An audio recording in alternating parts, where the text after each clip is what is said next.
Agradezco también yo la invitación a participar en este evento y fundamentalmente agradezco la oportunidad de compartir con ustedes en relación a estos temas. El grupo por el que voy a hablar, en representación del cual voy a hablar, estamos tratando de abordar los temas de impactos ambientales a nivel de agroecosistemas extensivos, en realidad desde reciente formación, pero creo que en general a nivel país ha habido una trayectoria y mayor historia del abordaje de estos temas en el área intensiva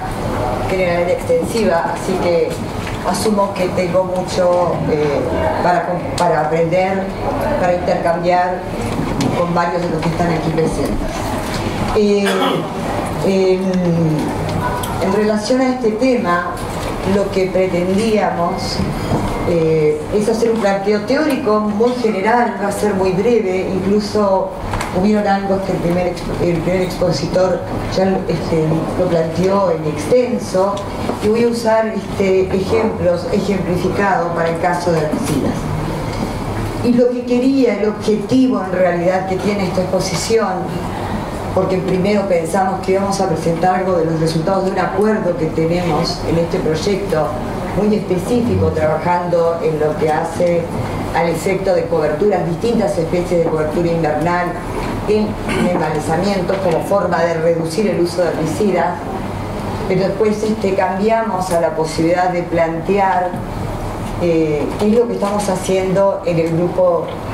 multidisciplinario que intenta abordar los problemas de efectos ambientales en este tipo de ecosistemas. El planteo teórico general que les decía, que les voy a presentar, ejemplificado en herbicidas, tenía como propósito de alguna manera compartir con ustedes las complejidades que se enfrentan en el abordaje de los estudios en este tema y además, de alguna manera, también compartir con ustedes cuáles son los fundamentos del enfoque que estamos teniendo en los trabajos que estamos iniciando y que pensamos continuar. Como se mencionó en una charla anterior, era esperable, totalmente esperable, que los herbicidas y plaguicidas en general tengan efectos ambientales, tengan impactos ambientales en los agroecosistemas, en la medida en que todos ellos pueden generar efectos secundarios o colaterales, siendo que en su mayoría son xenobióticos. Por otra parte, esto de alguna manera se combina con una preocupación creciente, yo diría alarmante, de las últimas décadas, a nivel de la sociedad civil,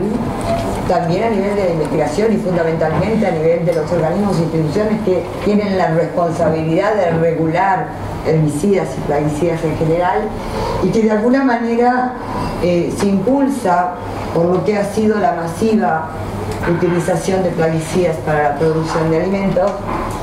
una tendencia clara a nivel mundial, acompañada también a nivel país. Hoy decía el expositor Raúl, ¿no? Arturo, y es difícil encontrar este tipo de información, decía él. Yo me encontré en la búsqueda hace unos días atrás en internet, pero bueno, debe pagarse, y me ofrecían bajar la información por $250 en relación exactamente cuál era la carga en América Latina comparada con lo que son otros países en desarrollo, y efectivamente, además de acompañar esa tendencia mundial, Uruguay tiene un problema con lo que son las cargas por hectárea utilizadas de pesticidas, igual que Bolivia, Brasil y Argentina. Cuando nosotros pensamos en un herbicida de una manera muy simple, disculpen, realmente lo estamos simplificando en exceso, pero nos sirve para explicarles cuáles son nuestros enfoques. Siempre que se hace una aplicación de herbicida, si podemos decir, bueno, una aplicación de herbicida, una descarga de esta sustancia en el ambiente, está dirigida al control de malezas en este caso específico, y las investigaciones, los estudios al respecto dicen que en promedio, y este valor es para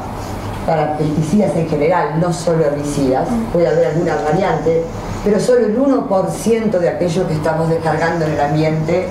va al objetivo, al blanco. El 99% restante es de alguna manera descargado en otros compartimentos, como el aire, como el agua, y bueno, y el suelo, que sí es en general parte del objetivo en el caso de herbicidas y que es el principal destino de esta descarga. De alguna manera, cada vez que realizamos esa aplicación, existe una distribución entre estos distintos compartimentos, destino del plaguicida o herbicida en cuestión, y podríamos plantearnos si realmente importa cuál es la distribución, la compartimentalización que se produce en esa aplicación. Y sí, efectivamente importa. Ejemplificando una vez más en herbicidas, es en el suelo donde van a ocurrir los mayores procesos de degradación, donde tenemos la posibilidad de disminuir una carga de potencial tóxico, fundamentalmente en el suelo. Estos procesos degradativos son de menor significancia tanto en el aire como en el agua, y por lo tanto sí nos importa y mucho que ocurra una compartimentalización debida, y no solo en términos de los destinos ambientales, sino también para justificar la razón del uso. Hemos decidido esa descarga para controlar malezas, por lo tanto lo que queremos es que la mayor parte llegue al suelo. Es ahí uno de los capaz ejemplos más clásicos o de los momentos en que mejor apreciamos, más allá de lo que es la eficacia y el buen uso, el uso racional de herbicidas, el valor de la aplicación de buenas prácticas. La repartición en aire, suelo y agua tiene relación directa con importantes factores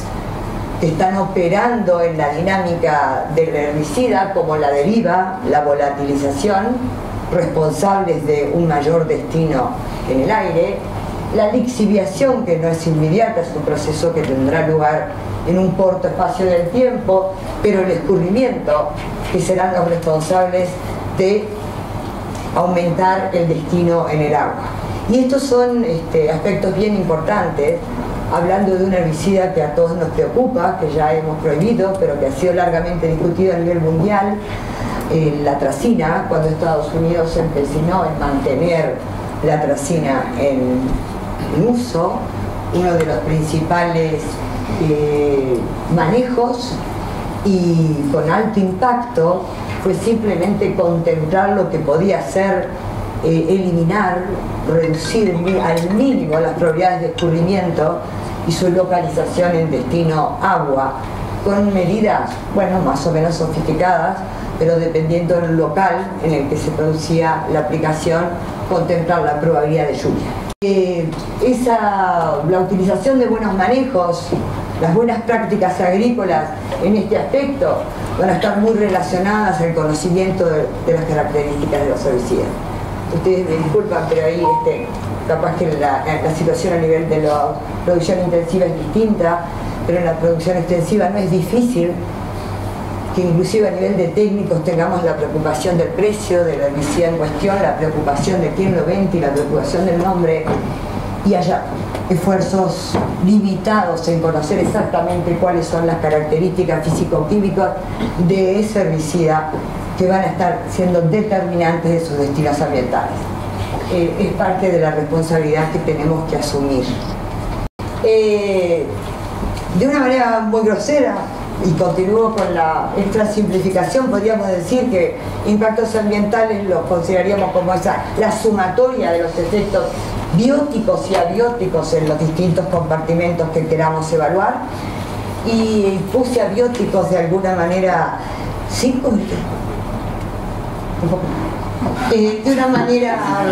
diferente, no puedo creer.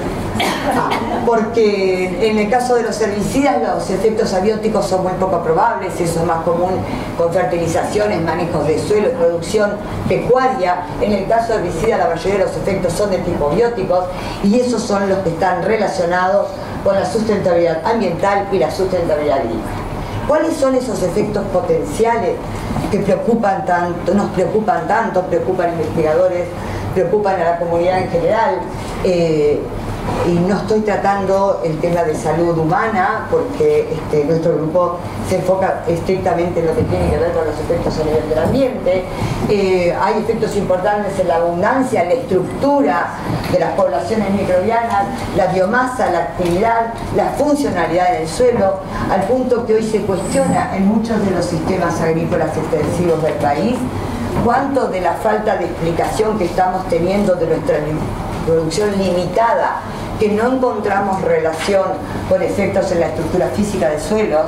ni con la química del suelo, ni con el manejo de las fertilizaciones, no puede estar explicado por años de utilización de pesticidas que afectaron y están de alguna manera limitando la buena funcionalidad del suelo, la calidad del suelo. Hay aspectos importantes en lo que hace a la biodiversidad y este tema trasciende todos los ambientes, todos los destinos, y hay algunos aspectos adicionales que tienen que ver con la consideración más reciente de efectos incluso en el organismo blanco o en la maleza, la resistencia a herbicida, que ya no es un efecto directo del herbicida, sino del uso del herbicida y debiera ser contemplado. Se agrega como efectos de impactos ambientales. Hay algunos otros efectos también recientes que son parte de las dificultades que encontramos en los estudios, que tiene que ver con que los compartimentos y fundamentalmente el suelo opera en ocasiones como una nueva fosa de descarga, como una fosa acumulando herbicidas y se transforma en una nueva fuente de descarga. Esto de alguna manera en la comprobación de la existencia de formas de reserva de los plaguicidas en suelo en el largo plazo, de los que se desconoce absolutamente cuál es su tasa de liberación, excepto que se ha medido. Así ocurre que aparecen importantes cantidades de DDT, habiendo sido prohibido durante años, liberados a partir de sedimentos cuando se dan determinadas condiciones para su liberación. Y disculpen, y a esa categoría, a ese estado en el que los plaguicidas pueden permanecer en el suelo, se les llama NER o residuos no extractables porque realmente se encuentran muy ligados o secuestrados en la materia orgánica.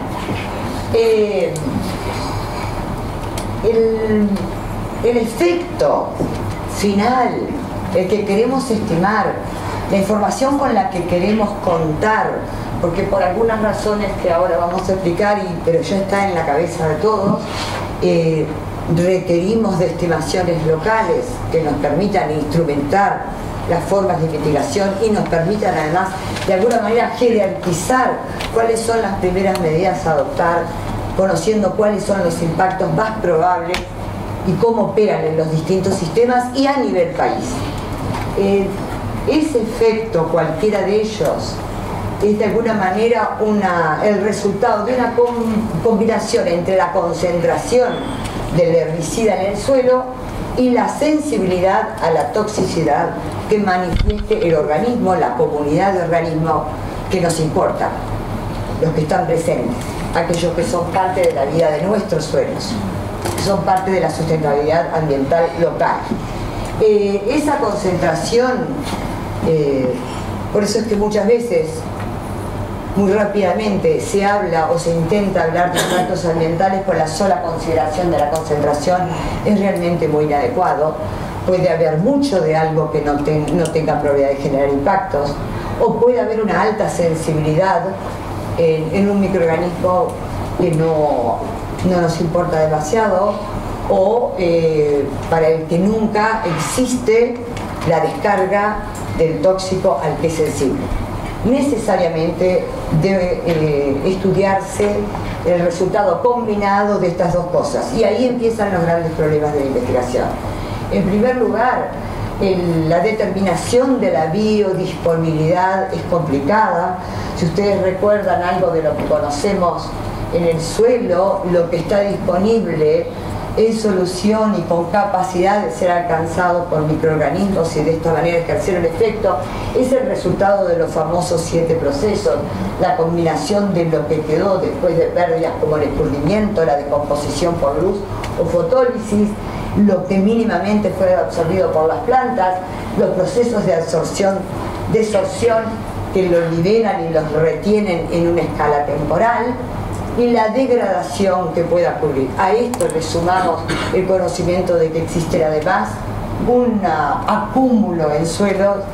de los que solo podemos estimar cuánto hay, pero no sabemos muy bien cómo se va a liberar. Desde hace unos años la Comunidad Económica Europea exige que en todos los registros de sustancias utilizadas en el ambiente se agregue la información de cuánto NER se produce en el ambiente con ese plaguicida en cuestión, e incluso hay un límite para el registro y todos aquellos que generen por encima del 70% no pueden ser registrados, en función de la peligrosidad que implica esto en el largo plazo. Y volatilización había quedado, disculpen ustedes, lixiviación. Estos efectos potenciales, y cuando agregamos la consideración en la escala temporal, que es de suma trascendencia, muchas veces en lo que hace a una sustentabilidad ambiental productiva combinada, pueden haber impactos importantísimos en un espacio de tiempo muy corto, y puede existir una importantísima resiliencia, y realmente hasta no puede ser capturado en un bioensayo ese efecto. Pero en lo inmediato pudo haber coincidido con una función del suelo trascendente, como puede ser un efecto en la nodulación, un efecto de negativo a nivel de las micorrizas que están fomentando la nutrición de la planta en el momento en que es importantísimo que se reciba el nutriente. Esos efectos y la consideración de la escala es otro de los enormes desafíos que tenemos a nivel de investigación. De alguna manera solo podríamos resolverlo si, además de la posibilidad de estimar concentraciones, tuviéramos la posibilidad de estimarlas en forma permanente y por plazos adecuados, 3, 4 años, y en forma periódica, para que pudiéramos capturar esa dinámica que explica no solo los efectos potenciales de sensibilidad, sino también efectos tóxicos y efectos crónicos, como también se mencionaba en la charla anterior. Hay una serie de efectos que son sustanciales, que se explican por efectos crónicos, y esos tienen que ver con una dinámica del herbicida, por decirlo así, en el suelo, que está sujeta a esa complejidad de problemas que decíamos.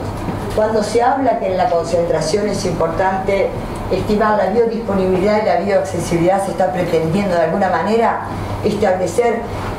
la doble naturaleza. Biodisponible es lo que está a nivel del suelo y puede inmediatamente ingresar a un microorganismo. Bioaccesible, eso es aquello que sabemos que ha quedado reservado, está en el suelo y no sabemos exactamente en qué momento va a ejercer un efecto, pero sí sabemos que está en el suelo. Y en cuanto a los efectos en organismos, también ahí, a ese nivel, las situaciones, las evaluaciones, la investigación se complica y mucho, porque muchos de los efectos tienen que ver con efectos globales a nivel de la comunidad. Existen estímulos, existen depresiones en el crecimiento y la actividad de microorganismos, disculpen, y el resultado en general, y muchas veces opera a nivel de la comunidad. Por lo tanto, además de bioensayos simples, estudiando efectos a nivel de organismos seleccionados que resulten importantes en el agroecosistema en estudio, deberían agregarse estudios a nivel de comunidad, de mesocosmos, tanto en los ambientes hídricos como en los ambientes suelo, y eso también tiene un nivel de complejidad bastante mayor al que tradicionalmente, de los trabajos que tradicionalmente se han venido realizando.